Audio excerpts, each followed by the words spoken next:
जय माता दी दोस्तों। आषाढ़ मास में योगिनी एकादशी की कृष्ण पक्ष की एकादशी कब है? 10 जुलाई को या 11 जुलाई को इसका व्रत रखेंगे। व्रत का पारण कब करेंगे? पूजा का शुभ मुहूर्त क्या रहेगा? इस विषय में इस वीडियो में बात करेंगे। अगर आप चैनल में नए आए हैं तो चैनल को सब्सक्राइब अवश्य कर लीजिए। जानकारी अच्छी लगे तो वीडियो को लाइक व शेयर कीजिए।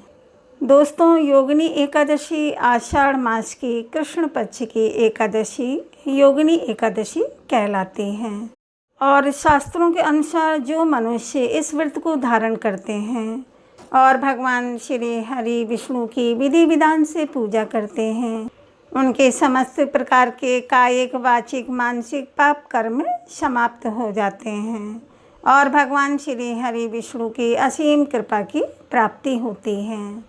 तो समस्त प्रकार के भौतिक सुखों की कामना भी पूर्ण होती हैं और मरणोपरांत वैकुंठ लोक की अर्थात मोक्ष की प्राप्ति होती है।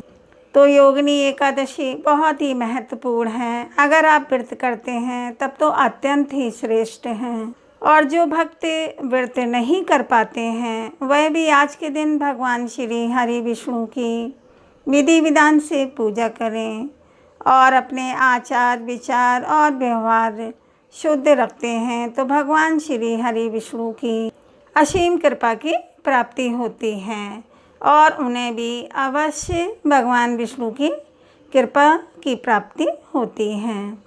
तो आज के वीडियो में जानेंगे कि आषाढ़ मास के कृष्ण पक्ष की एकादशी कब है, एकादशी के दिन किन मंत्रों का जप करना है और कौन सा उपाय करें और इस व्रत का संपूर्ण फल हमें प्राप्त हो और जिस भी कामना से व्रत धारण करते हैं या फिर व्रत किए भी बिना भगवान श्री विष्णु की आराधना कर रहे हैं तो आपकी वह मनोकामना पूर्ण हो, इसके लिए आज आपको विशेष क्या करना है।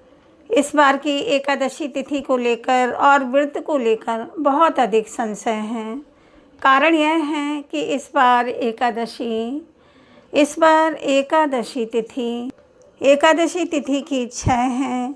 एकादशी तिथि प्रारंभ हो रही है 10 जुलाई 2026 को सुबह 8:16 पर और एकादशी तिथि का समापन हो रहा है 11 जुलाई 2026 को सुबह 5:22 पर। तो 10 जुलाई को जो एकादशी तिथि के प्रारंभ होने का समय है सूर्योदय के बाद है 8:16 पर है और 11 जुलाई को एकादशी तिथि सूर्योदय होने से पहले ही समाप्त हो जाएगी। तो ऐसे में प्रश्न उठता है कि व्रत कब धारण करें। तो देखिए, 10 जुलाई को दशमी विद्या एकादशी है, मतलब दशमी युक्त एकादशी है और दशमी युक्त एकादशी का व्रत धारण करने से सभी प्रकार के जो पुण्य होते हैं हमारे पहले के किए हुए वह सभी पुण्य नष्ट हो जाते हैं। तो 10 जुलाई को व्रत करना श्रेष्ठ नहीं है। हालांकि बहुत से लोग 10 जुलाई को व्रत धारण करेंगे। और अब बात करें 11 जुलाई की, तो देखिए 11 जुलाई को सुबह सूर्योदय होने से पहले तक ही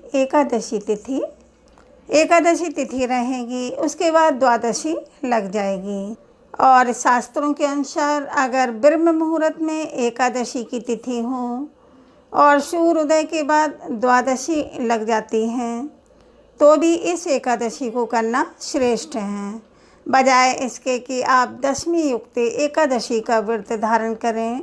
ठीक है, तो ऐसे में 11 जुलाई 2026 को एकादशी का व्रत करना श्रेष्ठ होगा। बाकी आप अपनी इच्छा के अनुसार, बहुत से भक्त हैं जो कि 10 जुलाई को भी व्रत रखेंगे, 10 जुलाई को भी व्रत धारण करेंगे। अब बात करें पारण के शुभ मुहूर्त के विषय में।